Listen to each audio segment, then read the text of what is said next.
Chapter number first जो है वो हम शुरू करने जा रहे हैं, और फर्स्ट चैप्टर में जो नाम है उसका वो है जी पेरियोडिक क्लासिफिकेशन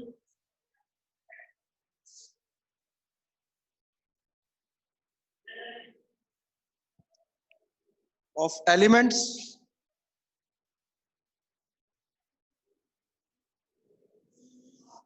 एंड पेरियोडिसिटी।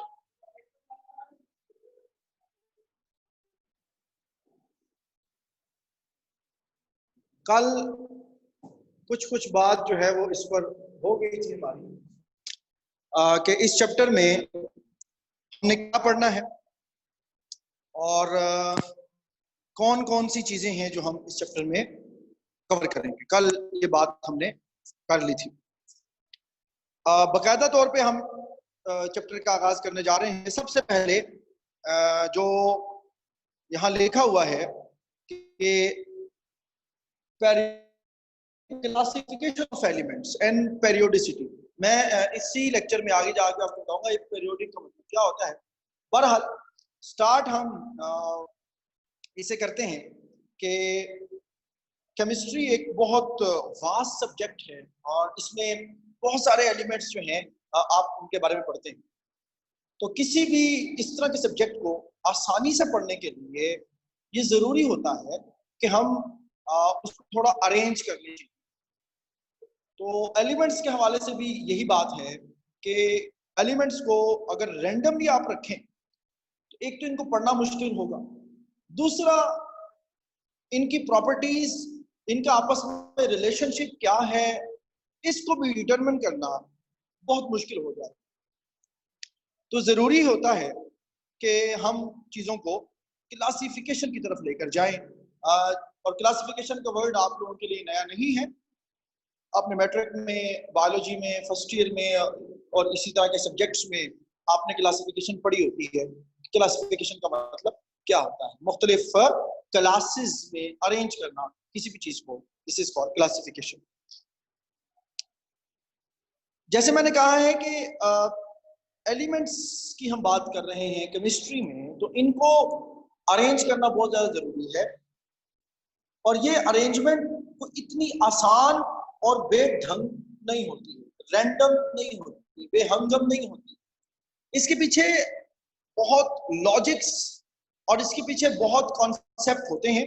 ऐसे नहीं है कि किसी का भी जो दिल करे, जिस तरह से उसका दिल करे वो अरेंज कर ले एटम को। It's not like that. और ये पूरा काम जो आज आपके सामने पेरियोडिक टेबल अरेंज पड़ा हुआ है, तकरीबन 100 साल लगे हैं इस पूरे काम को पाया तकमील तक पहुंचाने के लिए। यानी आज आपके पास एलिमेंट्स जिस तरह से अरेंज पड़े हुए हैं, ये कोई 1-2 दिन की बात नहीं है। इसके पीछे पूरी तकरीबन एक सदी का किस्सा है। तो तकरीबन 100 साल जो हैं या इससे ज्यादा जो हैं वो लगे हैं ये पूरा आपका पेरियोडिक टेबल बनाने में। और केमिकल साइंस में, हिस्ट्री ऑफ केमिकल साइंस में it was a very big achievement कि आप देखें, मैं फिर वही बात करूं, आप कहेंगे इतनी बड़ी अचीवमेंट कैसे और 100 साल लगे हैं। मैं फिर गुजारिश करता हूं कि इतने एलिमेंट्स को अरेंज करना और एक सिस्टम के तहत अरेंज करना, ये सिस्टमेटाइज अरेंजमेंट है। It's not a simple arrangement कि आपका दिल किया 1 2 3 जिसको मर्जी बना दिया। It's not like that, it is a systematize arrangement.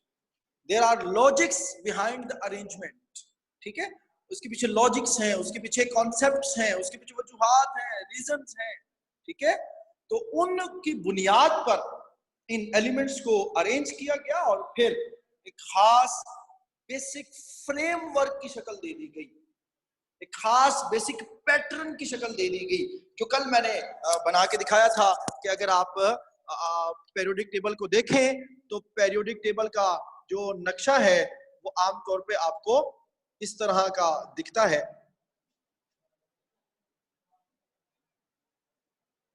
कल मैंने बनाया था, अगर आपको हल्का सा याद हो तो इस तरह से ये पीरियोडिक टेबल की एक शेप बन जाती है, ये शेप होती है, कल मैंने इसको डिस्कस किया था। तो ये एक बेसिक फ्रेमवर्क बन गया है, एक बेसिक लॉजिकल पैटर्न आपके पास आ गया है एलिमेंट्स को पढ़ने का, ठीक है। सो ये जो बेसिक फ्रेमवर्क होता है, और ये बेसिक फ्रेमवर्क क्या मतलब, बार बार मैं बेसिक फ्रेमवर्क की बात कर रहा हूं, मैं फिर गुजारिश की देता हूं, एलिमेंट्स को अरेंज करना it's not an easy task, पहली बात।